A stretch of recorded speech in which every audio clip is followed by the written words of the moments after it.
खड़ा है। तो इंशाल्लाह इस गवर्नर के इशू के ऊपर भी हम भरपूर किस्म की जनाब कानूनी कार्रवाई करने के जनाब इंशाल्लाह हम हकदार हैं और हम ये करेंगे। अब जहाँ तक बात आती है अलीम खान साहब की, अलीम खान साहब 2010 के अंदर 2012 में ये पार्टी में शामिल हुए थे। तो जब हमारा 30 अक्टूबर का जलसा लाहौर का हुआ था, उस जलसे के बाद और अच्छा वक्त गुजारा उन्होंने और पीटीआई के अंदर रहते हुए इज़्ज़त, एहतराम, वक़ार, डिग्निटी, शोहरत हर चीज़ उन्होंने हासिल की।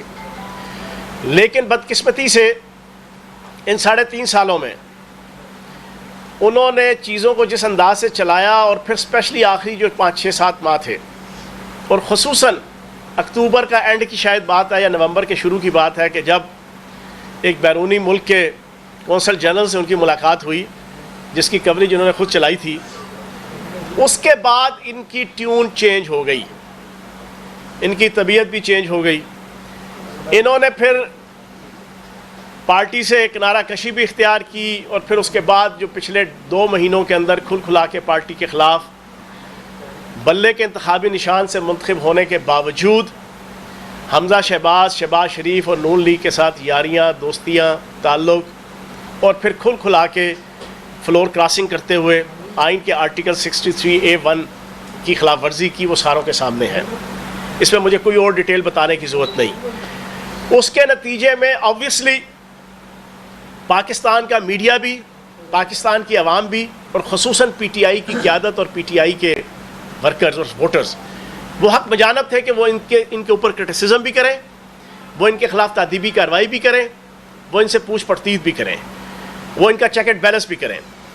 जब वो पूछ परतीत और चेक एंड बैलेंस शुरू हुआ तो अलीम खान साहब ने इसके ऊपर जो रिस्पांस दिया वो बड़ा अजीबोगरीब था। पहला रिस्पांस ये दिया कि मैं जब मुंतखब हो गया, वज़ीर आला का कैंडिडेट था, तो उसी वक्त मेरे पे जनाब नैब के नोटिफिकेशन और मेरे ख़िलाफ़ नैब की कार्रवाई शुरू कर दी गई। ये सरीहन झूठ है, सफ़ेद झूठ है, जिसका मैं जवाब पहले भी दे चुका हूँ और मीडिया के अंदर भी आ चुका है। इनके ख़िलाफ़ नैब की कार्रवाई 2017 से स्टार्ट हुई और ख़ुसूसन 4 अप्रैल आई थिंक 2018 है, हमारी हुकूमत बनने से कोई 6-7-8 माह पहले। उस वक्त इनको सबसे पहले नैब के अंदर अपने इस पूरे जो इनकी ज़मीनों की मारा मारी और पार्क व्यू विलाज और पार्क व्यू सिटी की जितनी कोई करप्शन और 2 नंबरी थी, उसके ऊपर केस स्टार्ट हुआ नून लीग के दौरे हुकूमत के अंदर। नून लीग के दौरे हुकूमत के अंदर ये पीटीआई या इमरान खान साहब ने स्टार्ट नहीं किया था, लेकिन इन्होंने झूठ बोल के अपने आप को मस्कीन बनाने की कोशिश की और अपनी फ्लोर क्रॉसिंग और अपनी बेवफाई जो पीटीआई और इमरान खान साहब से थी उसकी जस्टिफिकेशन बनाने के लिए ये कहा जी कि मेरे ऊपर पर्चे करवाए गए और मेरे ख़िलाफ़ नैब की रेफरेंस और कार्रवाई स्टार्ट की गई। ये एक तो ये चीज़ पूरी पाकिस्तानी कौम के सामने क्लियर होनी चाहिए।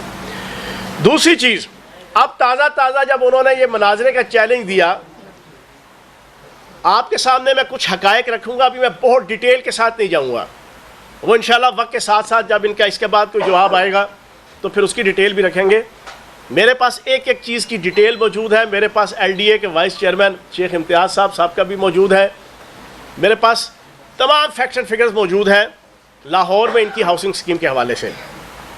पूरी पाकिस्तानी कौम की इत्तला के लिए अर्ज़ है, 2006 के अंदर रिवर एज हाउसिंग स्कीम अमार अहमद खान साहब, सेनेटर गुलजार अहमद खान साहब के बेटे, उन्होंने बनाई 765 कनाल की, और जो 2004 में मास्टर प्लान लाहौर डिवीज़न का मंजूर हुआ था उसके मुताबिक वो लीगल अप्रूव थी। 765 कनाल की अमार अहमद खान साहब की थी, रिवर एज उसका नाम था। वही हाउसिंग स्कीम 2010 के अंदर अलीम खान साहब ने खरीद ली। रिवर एज हाउसिंग स्कीम 2010 में खरीदने के बाद अभी जो इन्होंने बड़क लगाई कि मुझे इमरान खान साहब ने कहा कि 300 एकड़ ज़मीन या कनाल जनाब मेरी थी और उसको लीगलाइज कराने के हवाले से मेरे पे प्रेशर था, तो उनकी इत्तला के लिए अर्ज़ है, मेरे पास 3000 एकड़ है, मैं मानता हूँ। तो जनाब हम मानते हैं 2010 के अंदर आपने 765 एकड़ की ज़मीन अमार अहमद खान साहब से वो हाउसिंग स्कीम ले ली, लेकिन लेने के बाद बड़ी दिलचस्प बात यह है, ऑन रैकेट बात करूंगा, जितनी बातें करूंगा पूरा पैरा दूंगा।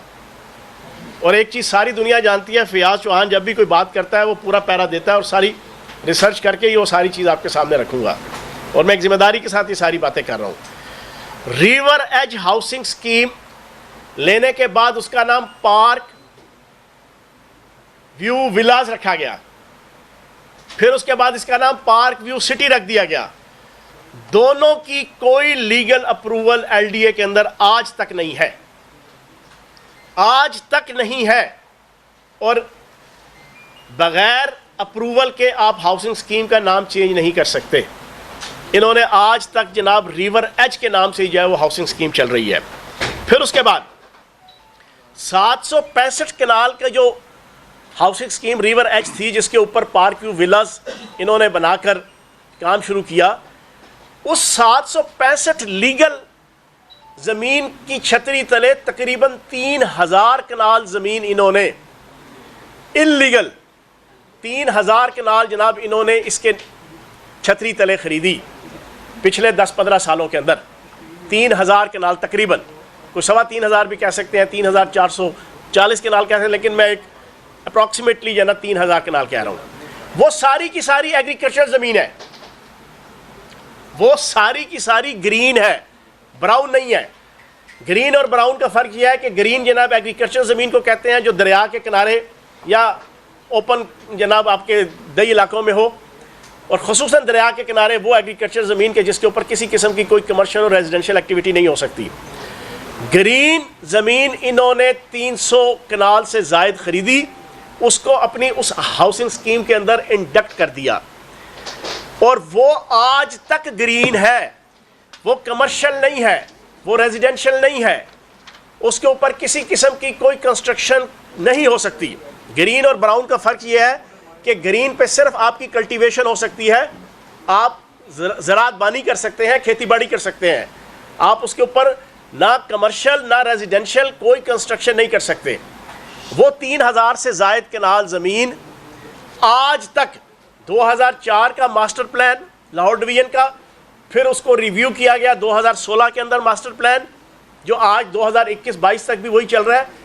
उन तमाम मास्टर प्लान्स के अंदर डिवीज़न लाहौर डिवीज़न के वो 3000 कनाल ज़मीन ग्रीन है, ब्राउन नहीं है। लेकिन अल्लाह की शान देखें, अलीम खान साहब, उन्होंने वो 3000 कनाल के ऊपर सैकड़ों प्लाट बनाकर अरबा रुपया, ये 1, 2, 4, 3, 10, 20 अरब नहीं, अरबा रुपया जो है वो आम शहरियों से जो है वो हासिल कर लिया है। और शहरियों को जो प्लाट दिए गए हैं, और उन प्लाटों पे जो है ना, जो नई 3000 कनाल की जना इन्होंने प्लॉटिंग की है, उनके जो ब्लॉक्स हैं उसमें रोज़ ब्लॉक है, गोल्ड ब्लॉक है, ट्यूलिप ब्लॉक है, ट्यूलिप ओवरसीज़ ब्लॉक है, ऑर्चर्ड ब्लॉक है, डायमंड ब्लॉक है, और गोल्फ स्टेट ब्लॉक है, और प्लाटिनियम ब्लॉक है। ये जितने ब्लॉक्स हैं ये इल्लीगली ग्रीन एरिया की जो ज़मीन जो उन्होंने जैसे तैसे ख़रीदी, ये कहेंगे जी मैंने सही तरीके, ओ भाई आपने सही तरीके से ख़रीद ली होगी चलो, लेकिन वो ग्रीन है, उस पर आप कंस्ट्रक्शन नहीं कर सकते, उस पर आप कमर्शियल एक्टिविटी नहीं कर सकते, आप उस पर रेजिडेंशियल एक्टिविटी नहीं कर सकते। आपने इल्लीगली उस रिवर एज स्कीम के अंदर इंडक्ट करके आपने जनाब अरबा रुपया पाकिस्तान की आम आवाम से जो है वो हासिल कर लिया। और मैं आज ये दावे से ऐलान कर रहा हूँ कि वो तमाम की तमाम अभी तक इल्लीगल है, और उस इल्लीगलिटी का भी थोड़ा सा प्रोसेस मैं आपके सामने रखूँगा। ये जो हाउसिंग स्कीम इन्होंने बनाई, पार्क व्यूज़ विलाज और पार्क व्यू सिटीज़, इसका डॉक्यूमेंट्स के अंदर किसी किस्म का कोई नाम नहीं है। ये आज तक एलडीए के अंदर रिवर एज सोसाइटी के नाम पर जो है वो चल रही है। रिवर एज सोसाइटी पब्लिक के सामने इन्होंने डॉक्यूमेंट्स कुछ दिखाने के लिए, लोगों के लिए इन्होंने पार्क व्यू विलाज और फिर पार्क व्यू सिटीज़, जो कितना बड़ा इल्लीगल एक्ट है। फिर उसके बाद इन्होंने अभी तक जो कुछ भी ये सारी इल्लीगैलिटी की, इसमें 2010 के अंदर इनको एलडीए ने लेटर्स लिखे, 2011 के अंदर एलडीए ने लेटर लिखे, मेरे पास सारे मौजूद हैं, 2012 के अंदर, 2013 के अंदर, हत्ता के एक इंतहाई लीडिंग अखबार है पाकिस्तान का, टॉप 3 अखबारों में से एक, उसके अंदर LDA ने 2015 के अंदर ऐड दिया उर्दू में, वो ऐड मेरे पास पड़ा हुआ है। उसमें क्लियर कट उन्होंने जनाब लिखा हुआ है कि park view city, park view villas एक गैर कानूनी हाउसिंग स्कीम है। ये हमारा दौरे हुकूमत नहीं था, ये नवाज शरीफ साहब की नून लीग की दौरे हुकूमत की बात बता रहा हूँ। और उन्होंने मना किया पब्लिक को कि मुश्तरी होशियारबाश, आपने यहाँ पर किसी किस्म की कोई खरीदो फरोख्त नहीं करनी। और तमाम लिटिगेशन जितनी भी, और फिर लिटिगेशन में इनके साथ क्या हुआ, इन्होंने सबसे पहले 2015 के अंदर एक स्टे लिया LDA, और आपका जो हाउसिंग अर्बन जनाब आपकी वजारत हाउसिंग एंड अर्बन है, PHE वाला भी, उसकी मिनिस्ट्री से के ख़िलाफ़ भी इन्होंने स्टे लिया और अदालत के अंदर रिट की, और आपके LDA के ख़िलाफ़ रिट की। 2015 में लाहौर हाई कोर्ट के एक फाजिल जज ने उनको स्टे दिया। 2020 तक जो स्टे रहा, उस 5 सालों में इन्होंने ये सारी की सारी गैर कानूनी और लाकानूनियत की अंत मचा दी। उस स्टे के जनाब छतरी तले सारी खरीदो फरोख्त, ब्लॉक बना रहे हैं, इल्लीगल अरबों रुपये खरबों रुपये जनाब कमाए जा रहे हैं। फिर जब उसका तफसीली फैसला 2020 के अंदर उसी अदालत आलिया के मुअज़्ज़ज़ जज ने दिया, उसने LDA को कहा कि अब आप अपने कानून के मुताबिक इनको डील कर लें। 2021 के अंदर LDA ने अपने कानून के मुताबिक फिर इसको इल्लीगल करार दे दिया। उन्होंने कहा भाईजान हम इसको प्रूव कर ही नहीं सकते, ये एब्सोल्युटली इल्लीगल है। ये ग्रीन एरिया के ऊपर, धौंस धांधली के ऊपर इन्होंने प्लाट बना के बेच दिए हैं, लोगों को अरबों रुपया लोगों का ले लिया है। लेकिन हम किसी कानून और ज़ाब्ते के तहत इस हाउसिंग सोसाइटी की अप्रूवल दे ही नहीं सकते। उन्होंने फैसला दे दिया। वो फैसला देने के बाद ये साहब बहादुर फिर चले गए, फिर लाहौर हाई कोर्ट से स्टे ले आए 2021 के अंदर, और आज तक जो है वो उसी स्टे के ऊपर सारी चीज़ें चल रही हैं। और दिलचस्प बात आपके सामने रखूं, दिलचस्प बात, ये हाउसिंग सोसाइटी अलीम खान साहब ने अपने नाम पे भी नहीं रखी हुई, अपने नाम पे भी नहीं है। ये भी सबसे इंपॉर्टेंट चीज़ सुन लें, ये इन्होंने 3 रखे हुए हैं अपने, एक CEO रखा हुआ है, एक एग्जीक्यूटिव डायरेक्टर रखा हुआ है, और तीसरा बंदा एक कोई मनान साहब है, एक शोएब सिद्दीकी साहब है, और एक साहब और है। 3 अफराद के नाम पे विजन बिल्डर्स के, विजन डेवलपर्स के नाम पर विजन डेवलपर्स एक बनाई हुई है, वो बैक एंड पे है। फ्रंट एंड पे जनाब 3 मालकान हैं। अलीम खान साहब को अपने आप को इसको मालिक भी नहीं रखा हुआ। मैं हैरान हूँ, अलीम खान साहब ने जिस महारत और जिस चलाकी के साथ ये सारी मारा मारी करके खरबों रुपये लोगों से ले लिए इल्लीगल प्लाट बनाकर, जिन प्लाट्स को LDA ने आज तक अप्रूव नहीं है, आज तक इस डेट तक ये अप्रूव नहीं है। सिर्फ वो 765 कनाल ज़मीन, अच्छा वो अब आ गई रूडा की जुरिस्डिक्शन के अंदर, वो 765 कनाल। उस 765 कनाल के अलावा ये 3-3.5 हज़ार कनाल ये गैर कानूनी, इसकी कोई हैसियत, इसकी कोई वैल्यू, इसकी कोई लीगैलिटी, इसकी कानूनी आइनी कोई हैसियत नहीं है। लेकिन अफसोस, बदकिस्मत है वो लोग कि जिन्होंने खरबों रुपये दे के इनको वहाँ पे प्लॉट ले लिए हैं। अब इस पूरी इल्लीगल ज़मीन को ग्रीन से ब्राउन करवाने के हवाले से 3.5 सालों के अंदर जो जो कोशिश की गई, और वो कोशिश आगे से कामयाब नहीं हुई, और उसके नतीजे में फिर आप नाराज़ हुए। नैब का केस जो 2017 में आपके ख़िलाफ़ स्टार्ट हुआ, 2018 के शुरू में स्पीड अप हुआ नून लीग के दौर में, और फिर उसके बाद पूरा सारा प्रोसेस, उसके बावजूद इमरान खान साहब ने इनकी जो PTI के हवाले से भाग दौड़ थी उसका रिवार्ड देते हुए ये बाहर आए, इनको दोबारा सीनियर मिनिस्टर बनाया, दोबारा सीनियर मिनिस्टर बनाया। अगर इनको ये दुख था जो शुरू में ही जब इनके खिलाफ केस चला और ये नैब भुगत के आए, अगर इनको ये जेन्युइन दुख था कि हाँ जी मेरे साथ ज्यादती PTI की हुकूमत में हुई है और इमरान खान साहब ने स्टार्ट की है, तो फिर इनको मिनिस्ट्री नहीं लेनी चाहिए थी, फिर ये उस पर कायम रहते। फिर ये कहते नहीं जनाब मैं नहीं लूँगा क्योंकि मेरे साथ जुल्म हुआ है, मेरे साथ ज्यादती हुई है, आप लोगों ने मेरे साथ ये किया। लेकिन उन्हें पता था कि ये सारे का सारा केस नून लीग के दौर में, नवाज शरीफ, शहबाज शरीफ के दौर में इनिशिएट हुआ है, और उसके दौर में ही सारा ये स्पीड अप हुआ है।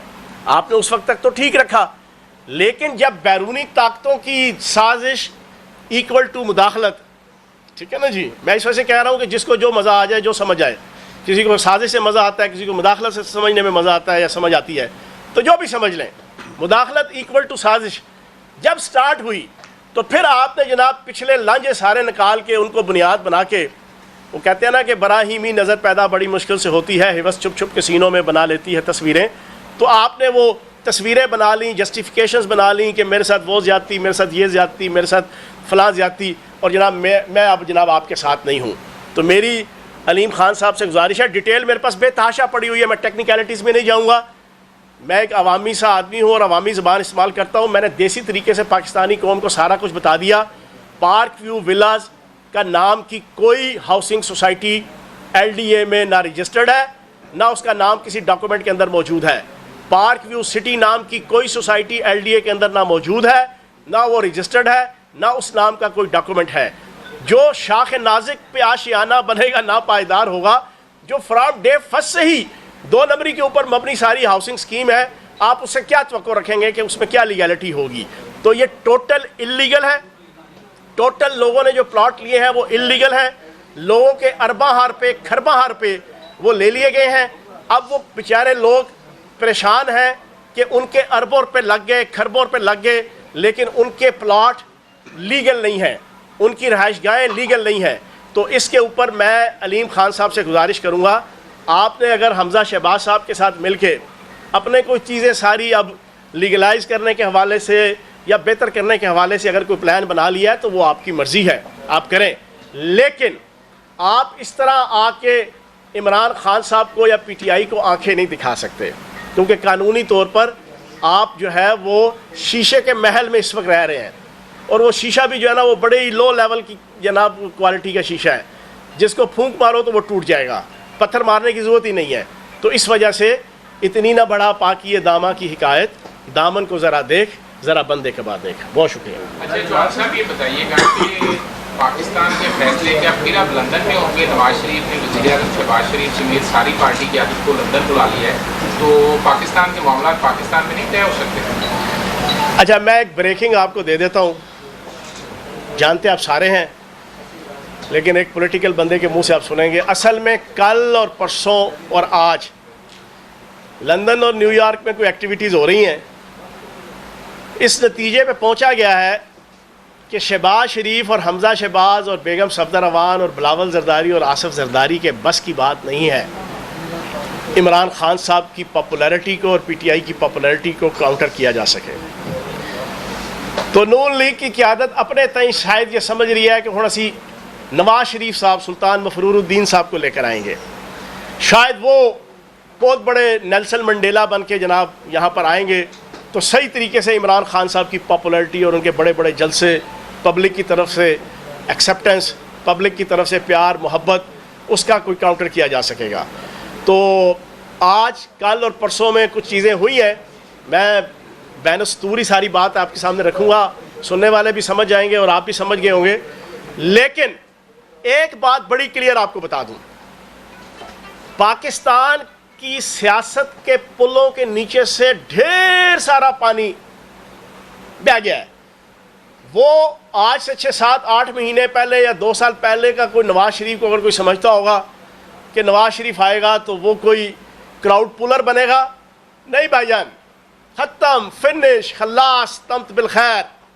अब पूरी पाकिस्तानी कौम का एक ही नारा है कि सुलह हो कि जंग हो, इमरान खान के संग हो, सब हमें पसंद है, खून हो के रंग हो। अब कोई नवाज शरीफ को मानने को तैयार नहीं, पहचानने को तैयार नहीं, गर्दानने को तैयार नहीं है। तो हमारी बला से आप लाएंगे तो आइन और कानून को भी जनाब, और अदालती सिस्टम को भी, और बहुत से सिस्टम्स को आप परेशान करेंगे, क्योंकि फिर बहुत सारे लोग एक्सपोज होंगे, क्योंकि वो मफरूर है, वो मुजरिम है। वापस आके उसको किस अंदाज से जेलों में भेजा जाएगा, किस अंदाज से उसको ट्रीट किया जाएगा। तो जनाब हम तैयार हैं, हमें कोई टेंशन नहीं। इमरान खान साहब की क़यादत में हम हर किस्म का चैलेंज जो है वो कबूल करने को तैयार हैं। शाह साहब, ये जो आप अलीम खान साहब को चैलेंज कर रहे हैं ना, मुनाज़रे का चैलेंज कर रहे हैं, वो भी आपके मतलब ऐसे ही आलत रखते हैं, वो भी ये कहते हैं कि जो खान साहब वो मेरे लेवल के नहीं, आप उनकी मतलब यही कहते, चलो ये तो बराबर की बात है। कुछ मैं पार्ट की तरह मैं कुछ मैं भी जानता हूँ कि वो जो आप शुएब सिद्दीकी का नाम ले रहे हैं, समाज का नाम ले रहे हैं, ये 3-1 साल से ज्वाइन कर रहे हैं। पहले वो MP थे शुएब सिद्दीकी, इससे पहले उनको उससे कोई तल्लुक नहीं। जब से जो डायरेक्टर एग्जीक्यूटिव बने, जो बराबर है, तो थोड़ा बहुत में शामिल हुए, वो अगर उनके नाम पे नहीं हुए लड़ाई के बाद जो नाम आप ले रहे हैं, वो उनसे वो उनके मुलाजम हैं। अपने मुलाजमों को उन्होंने कोई ना कोई ओहदा देना था ना, ओहदे दिए उन्होंने। आपका सवाल है कि उनके अपने नाम आप सुन लें, एक मिनट जी, एक मिनट सुन लें। आपका सर गुड नेम क्या है? हाँ, बशीर साहब। अच्छा सर, बात यह है, जिनका मुझे नाम बताया ना, मैं भी 2002 में MPA था और अलीम खान साहब भी पहली दफ़ा उस वक्त MPA बने थे, तो सुन लें। और शुएब सिद्दीकी भी उस वक्त जनाब MPA बने थे। मैं भी पहली दफ़ा MPA 2002 में बना था और आपके अलीम खान साहब भी पहली दफ़ा ही बने थे, ठीक है। मैं भी कोर कमेटी का मेंबर था जना 2016-17 के अंदर, तो ये भी कोर कमेटी के मेंबर थे। बाकी एक चैलेंज मैं आप दे रहा हूँ और ये सबसे बड़ी ब्रेकिंग है। मेरी इमरान खान साहब से गुजारिश है कि अगला इलेक्शन अलीम खान, सुन लें इधर आप, अगला इलेक्शन अलीम खान जहाँ से लड़े, मेरी ये ख्वाहिश है कि पार्टी उसी के मुकाबले में, अलीम खान के मुकाबले में मुझे टिकट दे। अगर मैं इलेक्शन हार गया, मैं सियासत छोड़ दूंगा। और छोड़ दे पैसे। मैं ओपनली ऐलान कर रहा हूँ, अलीम खान जहाँ से इलेक्शन लड़ेगा, इमरान खान साहब वहाँ से मुझे टिकट दें, चाहे वो MPA का लड़े, चाहे वो MNA का लड़े। अगर मैं इलेक्शन हार गया तो मैं इलेक्शन की सियासत छोड़ दूंगा। एक मिनट सुन लो। उनको मैं नहीं कहता, वो अगर इलेक्शन हार गए तो भावे अपनी सियासत जारी रखना, ये नोटों वाली, ये नोटों वाली, ये खरीदो फरोख्त वाली, ये सारी जारी रखें। मैं छोड़ दूंगा, पता चल जाएगा कौन कितना पॉपुलर है। अच्छा, जी भाईजान। तो फिर आप भी नहीं लड़ेंगे? नहीं, वो तो मैं लड़ूंगा ना, मैं इतना भी बेवकूफ नहीं है। जी भाईजान, कोई खत्म हो गया जी? पूछ लो सवाल। ओके जी, ओके।